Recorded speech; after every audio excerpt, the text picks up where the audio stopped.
Stairs by Sasha Brokov.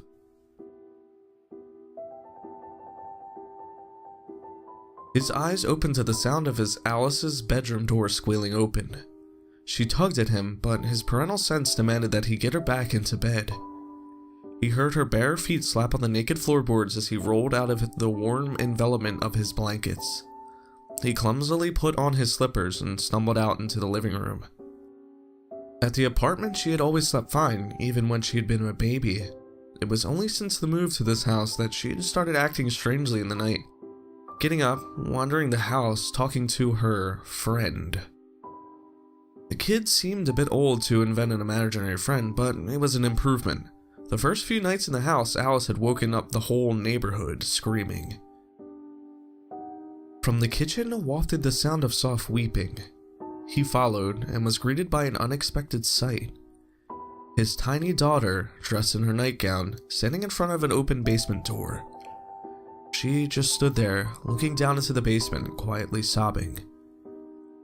He thought it strange she had not put on the light, or even stranger that she would stand in front of the scariest place in the house, alone, in the dark.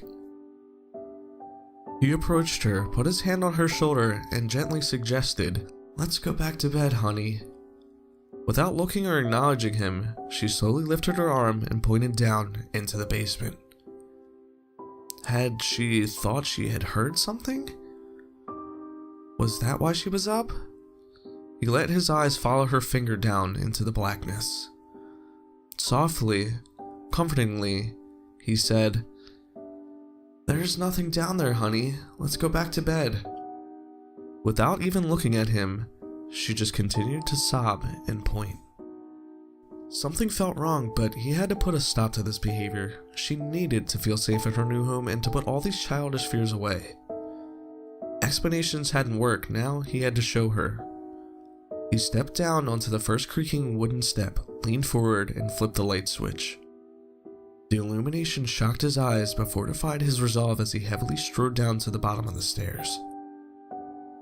With confidence in his voice, he looked about and proclaimed, "Nothing down here, honey. I don't know what you heard, but..." Silently and abruptly, the light went out. Terror struck, he looked back up the stairs. There his daughter stood in silhouette, no longer pointing, but standing motionless. Eyes wide, he watched the door as though swung by a powerful unseen hand, swing shut, leaving him in the most utter of darkness. He bounded up the stairs once, twice, stopped and reached forward for the knob and escape. He reached, but his hand felt nothing. He swung wildly at the wall for a switch, but only smooth bare wall.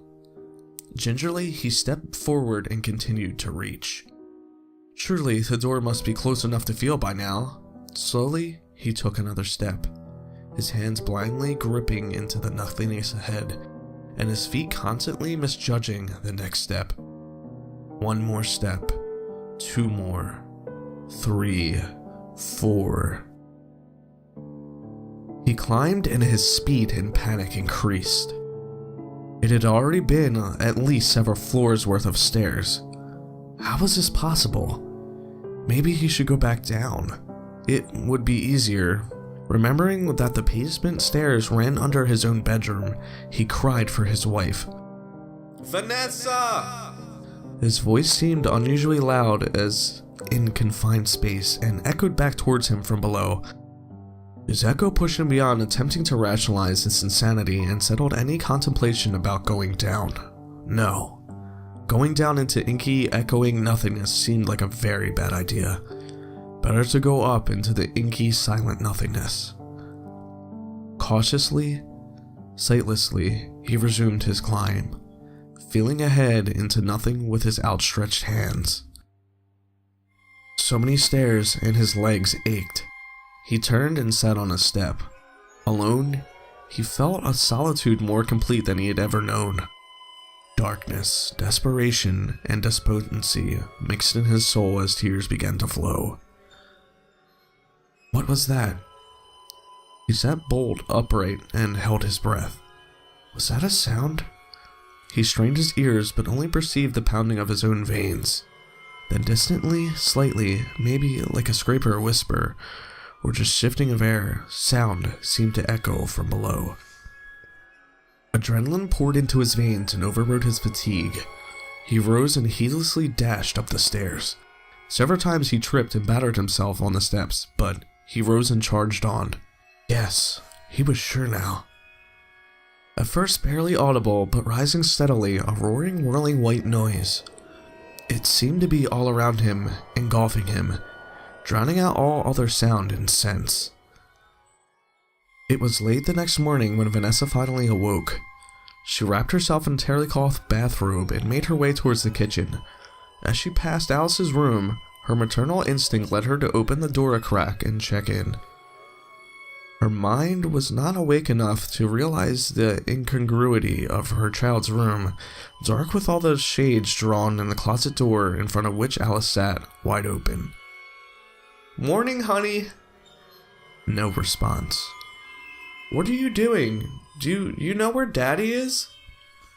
With an uncharacteristically serious expression, Alice slowly turned her head and responded in her tiny voice, "Talking to my friend?" Vanessa withdrew to the kitchen to make her coffee. It took her an hour or so to finally open the door and find his battered and beaten body at the bottom of the stairs. Later, the coroner would speculate that he had run flat into the closed door at the top of the stairs, had fallen back and broke his neck and several other bones as he tumbled down. The only really odd thing was that he was so bruised and battered from such a short fall down so few stairs.